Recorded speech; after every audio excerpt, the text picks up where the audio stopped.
E aí, pessoal? Tudo bem, meus amores? Como vocês estão? Ai, que emoção! Nossa, só de poder falar um pouquinho aí pra vocês, de trocar esse calor espiritual, eu já fico tão feliz. Saudade enorme no meu coração. Como eu queria estar perto de vocês.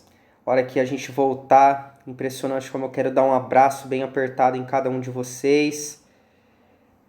Mas aquele abraço bem forte, bem intenso. Incrível, incrível. Bom, vamos lá? Galerinha, é o seguinte. Nós vamos, num primeiro momento, fazer na redação um resumo do que a gente viu até hoje. Esta aula, na verdade, é apenas para a gente se orientar, se adaptar durante esta primeira semana, tá? Então vai ser uma aula super curta, alguns pontos apenas sobre o que a gente trabalhou. Então ela vai servir para quê? Se você olhar para o slide e falar assim, João, já estou muito bem, estou tirando notas altas, isso aí para mim, né, não vai ajudar tanto porque eu já estou careca de saber. Legal, você espera um pouquinho, tira alguma dúvida no WhatsApp na semana que vem e pode pegar esse tempo a priori aí para se dedicar a outra matéria. Agora, aquele que está devendo na redação, que precisa melhorar e que está mais focado agora, faça essa revisão, aproveite a minha pequena fala, vá até seu caderno e tire o melhor possível para você conseguir chegar num texto bem estruturado e um texto condizente com uma redação pelo menos aí acima do 900 no Enem, tá bom? Tenho certeza de que, se depender do nosso esforço, das nossas técnicas, a gente consegue alcançar essa nota, tá bom? Então vamos lá? Moçada, em um slide eu resumi a vocês o que eu passo de técnicas em relação ao que a gente já aprendeu. O que, claro, né, não está evidenciado aí, é a construção daqueles nossos passos, né, que a gente aprende em cada construção argumentativa do desenvolvimento, tá bom? Isso a gente vai deixar para frente para fazer uma revisão mais forte, mais intensa, mais contundente, tá bom? Galera, o nosso texto dissertativo é organizado em introdução, desenvolvimento e conclusão, isso todo mundo já está careca de saber. Mas, uma coisa que é muito importante, a gente ressaltar a importância da tese na introdução, na última frase. E lembrando que a tese ela tem que estar explícita no Enem e também tem que obedecer ao paralelismo. Ou seja, se no argumento 1 do desenvolvimento você vai abordar uma questão chamada X e no argumento 2 uma questão chamada Y, a sua tese na introdução tem que respeitar essa ordem.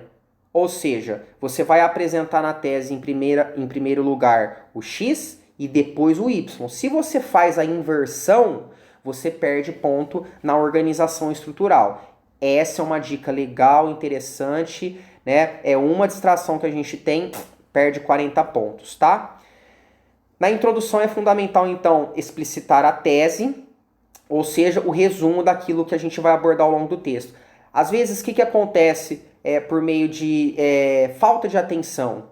A gente coloca o que a gente vai argumentar no argumento 1 ou só no argumento 2 na tese. A gente se esquece de colocar na tese um dos argumentos que será trabalhado no desenvolvimento. Não pode acontecer isso. Então a tese ela é dividida, na verdade, em duas partes. Ou seja, o que você vai argumentar no argumento 1 do desenvolvimento e o que você vai argumentar no argumento 2.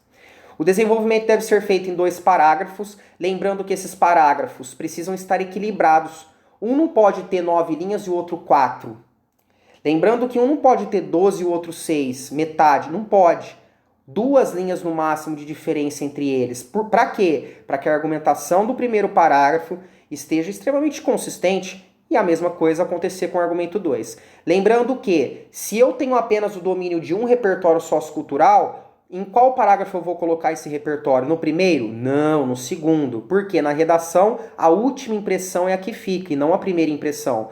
Ou seja, você trabalha no primeiro parágrafo de maneira mais clara, coerente e simples, e no segundo você trabalha de maneira mais clara, coerente e também solidamente com o repertório sociocultural.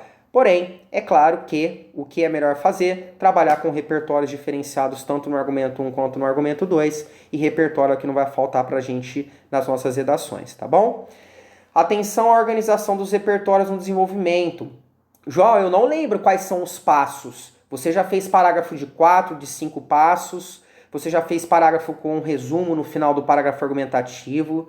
Você já trouxe repertórios diferenciados. Você já falou de Pierre Bourdieu, Arthur Schopenhauer, Hannah Arendt, Jean-Paul Sartre. Vai lá. Não se lembra de alguma ideia? Ah, qual que é a ideia do Sartre mesmo? Não me lembro. É agora o momento de você então fazer esse resumo, essa revisão, tá certo? Conclusão. Retomada do que foi discutido no texto. Muita gente se esquece de fazer isso. João, é errado já ir direto para a proposta? Não é errado. Mas, gente, o texto é um todo com sentido. É um todo que tem que ter clareza do início até o final. Se você retoma a tese e o recorte temático, fica mais claro na cabeça de quem está lendo sua redação. Terminou a retomada, a articulação, então, com o objetivo de minorar os problemas, vírgula, você começa com a instituição, o detalhamento, respondendo quem, o que, como e para que aquela proposta vai ser feita, tá certo? Gente, vamos revisar a proposta de intervenção social, tá? Você que tem dificuldade de chegar no 200, tá faltando organização no projeto de texto na competência 5. Faz o esquema lá que a gente já aprendeu, lembra do ano passado? Quem, o que, como, para que, detalhamento de cada uma dessas opções, dessas perguntas e respostas, manda vir na organização. Importância dos conectivos. Lembra que a gente tem que ter alguns conectivos em cada parágrafo. Vamos lembrar da quantidade? Pelo menos 3, né? De 3 a 5 é uma quantidade legal daquelas conjunções que a gente já aprendeu também, inclusive todo mundo tem a lista dos conectivos. Frases, construção de frases, entre 3 e 5 frases por parágrafo. Isso ajuda na organização, faz com que você tenha menos probabilidades de ter erros dentro do seu texto. Olha só, gente, o tanto de técnica que a gente tem que lembrar, que é importante. Tudo isso vai minimizar as chances de nós, examinadores, percebermos algum erro por parte de você na redação, tá? E o início dos parágrafos com elementos coesivos, lembra que o argumento 1 do desenvolvimento, o argumento 2 e a conclusão, a gente tem que iniciar por um conectivo, isso ajuda na coesão, tá bom? Então, o que eu espero nesse primeiro momento? Vamos relembrar todas as questões que eu já passei para vocês. E a partir da outra semana, quando todo mundo se organizar, adaptação, organização nos estudos tem que ter, moçada. De que hora eu vou estudar qual matéria, de que hora eu vou ver vídeo de qual matéria. Tudo isso é importante. Se não tem matéria que você vai estudar mais, tem matéria que você vai estudar muito menos. Tem matéria que você vai acabar deixando de lado. Não pode isso acontecer, tá? Exceto, eventualmente, se você já domina muito uma matéria e tem mais dificuldade na outra, é claro que você vai estudar um pouco mais, se dedicar mais àquela que você tem dificuldade. De qualquer modo, acima de tudo, a gente precisa ter determinação, foco, organização nos nossos estudos, beleza? Um beijo e podem contar comigo para o que der e vier.